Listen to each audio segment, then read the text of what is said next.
இன்றே டவுன்லோட் செய்து உங்கள் ஃபேவரட் ஷோக்களை என்ஜாய் பண்ணுங்க. என்னையா இப்படி தீர்ப்பு சொல்லிட்டீங்களே? ரொம்ப வேதனையோட தம்மா நான் இத சொன்னேன். அந்த பொண்ணு இப்படி சொல்லுதுன்னா அது மனசுல என்னமோ இருக்கு. அது எதுவா இருந்தாலும் அத நாம மதிக்கணுமா? என் மனசு ஆறலையா. என் பேரனும் பேத்தியும் சேர்ந்து வாழறத பார்க்கணும்னு ஆசைப்பட்டவனா இப்படி அவங்க பிரிஞ்சு போற மாதிரி ஆயிடுச்சு ஐயா. அம்மா, நீங்க பெரியவங்க, உங்களுக்கு தெரியாதது எதுவும் இல்ல. இருந்தாலும் என் மனசுல பட்டத நான் சொல்லட்டுமா? சொல்லுங்க ஐயா. ஒரு நல்ல புருஷனையும் அன்பான பொண்டாட்டியையும் நீங்களோ நானோ இல்ல அந்த சாமுண்டீஸ்வரிய பிரிச்சிட முடியும்னு நீங்க நினைக்கிறீங்களா? ஐயா, அம்மா, நாம எல்லாரும் சாதாரண மனுஷங்க. எல்லாத்தையும் நாம தீர்மானிக்கிறதா நினைச்சிட்டு இருக்கோம். ஆனா உள்ளபடி நாம எதையும் முடிவு பண்ண முடியாது. மேல ஒருத்தர் இருக்கான். யார சேர்க்கணும், யார பிரிக்கணும், யார காப்பாத்தணும், யார அழிக்கணும்னு அவன்தாமா முடிவு பண்ணுவான். நீங்க அவனை நம்புங்க. நல்லது நடக்கணும்னு நாம பிரார்த்தனை பண்ணுவோம்.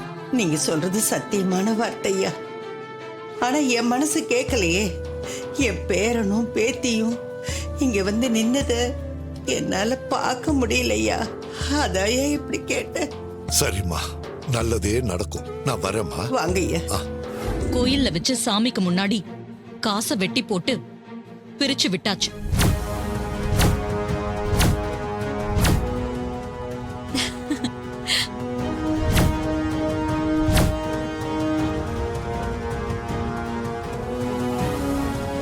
இனிமே அவன் இவளுக்கு புருஷன் இல்ல,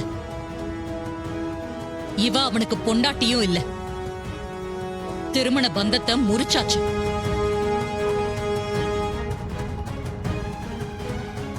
அவ இனிமே ரேவதி மேல உரிமை கொண்டாடிக்கிட்டு இங்கெல்லாம் வரவே முடியாது. எல்லாமே முடிஞ்சு போச்சு. இப்பதான் எனக்கு நிம்மதியா இருக்கு. இப்படி பேசுறதுக்கு ஒரு வெக்கமா இல்ல? நல்லா சந்தோஷமா இருந்த புருஷ பொண்டாட்டியை பிரிச்சு வச்சுட்டு இங்க வந்து நிம்மதியா இருக்குன்னு சொல்றியே. நீ எல்லாம் ஒரு தாயா? உன் சுயநலத்துக்காக நீ என்ன வேணா செய்வியா? உங்க அம்மா சாவுக்கு எங்க அப்பா அம்மா தான் காரணம் சொல்லி இன்னைக்கு வரைக்கும் வெறுத்து ஒதுக்கிட்டு இருக்க. மாப்பிள்ளை என்ன தப்பு பண்ணாரு? ஒருத்தர் ஒரு குடும்பத்தை தப்பு பண்ணா அவங்க பரம்பரையை வெறுத்து ஒதுக்குவையா? மாப்பிள்ளை பண்ண எல்லா நல்லதையும் மறந்துட்டு இப்படி நன்றி கட்டுத்தனமா பேசிட்டு இருக்கியே. மாப்பிள்ளை இந்த வீட்டை விட்டு போனதுக்கு அப்புறம் கூட நம்மளை எல்லாம் ரவுடிங்க தாக்க வந்தாங்க.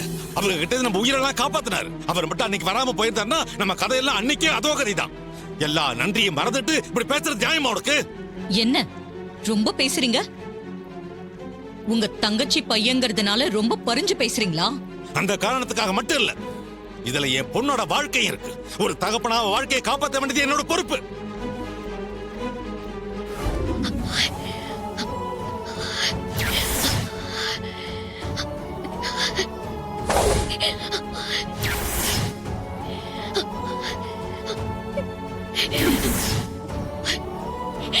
என்ன மன்னிச்சிரு கார்த்திக். என் வாயால சொல்லக்கூடாத வார்த்தையெல்லாம் என் அம்மா சொல்ல வச்சுட்டாங்க. அதை நான் எதிர்பார்க்கவே இல்லை. அது எனக்கு குற்ற உணர்ச்சியாவே இருக்கு. நீ இல்லாம என்னால வாழ முடியாது. என் அம்மா நம்மள சேர்ந்து வாழ விட மாட்டாங்க. மனசெல்லாம் வெறுமையா இருக்கு. இனிமே நான் உயிரோட இருந்து என்ன பண்ண போறேன்? கார்த்திக், என்ன மன்னிச்சிரு. நீ இல்லாத வாழ்க்கையில நான் எதுக்கு இனிமே இருக்கணும்? நான் கிளம்புறேன். என்ன மன்னிச்சிரு.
சொல்லு சக்கல.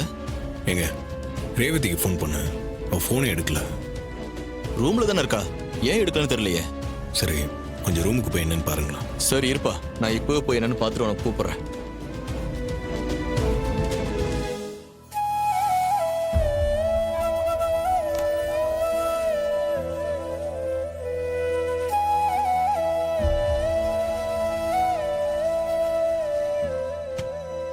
ரேவதி, ரேவதி,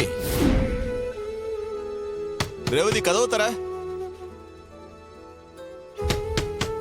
ரேவதி கதவு தரமா. என்னாச்சுங்க? ரேவதி கதவு திறக்க மாட்டேன்றா. தட்டி தட்டி பாக்குறேன், கதவு திறக்கவே மாட்டேன்றா. ரேவதி, ஏன் திறக்க மாட்டேங்கிறா? ரேவதி, ரேவதி, ரேவதி என்ன பண்ற? கதவு தர. என்னங்க கதவு திறக்க மாட்டேங்கிறா? நீ போய் ஜன்னல் பக்கம் பாரு.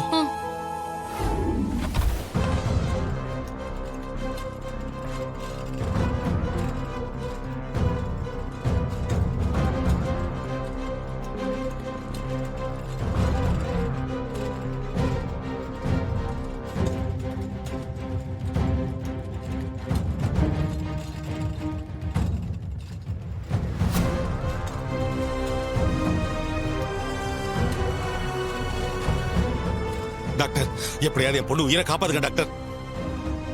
ஏன் என்னாச்சு உங்களுக்கு? டாக்டர், என் பொண்ணு விஷம் குடிச்சிட்டா டாக்டர். எப்படியாவது உயிரை காப்பாத்துங்க டாக்டர். எவ்வளவு செலவடாலும் பரவாயில்ல. பணத்தை பத்தி எல்லாம் பேச வேணாம். என்ன விஷயம் சாப்பிட்டாங்கன்னு ஏதாவது தெரியுமா? ஐயோ, பதட்டத்தில் அதெல்லாம் பார்க்கலையே டாக்டர். ஆக்சுவலி இது police case. You have to inform the police. Doctor, என்ன உங்களுக்கு தெரிஞ்சிருக்கும், நான் இந்த ஊர் பஞ்சாயத்து தலைவர். போலீஸ் கிட்ட நான் விவரத்தை சொல்லிடுறேன். நீங்க ட்ரீட்மெண்ட் ஸ்டார்ட் பண்ணுங்க. சரி, பதட்டப்படாதீங்க. நான் என்னன்னு பாக்குறேன். எங்களை டிஸ்டர்ப் பண்ணாம கொஞ்சம் வெளியில வெயிட் பண்ணுங்க.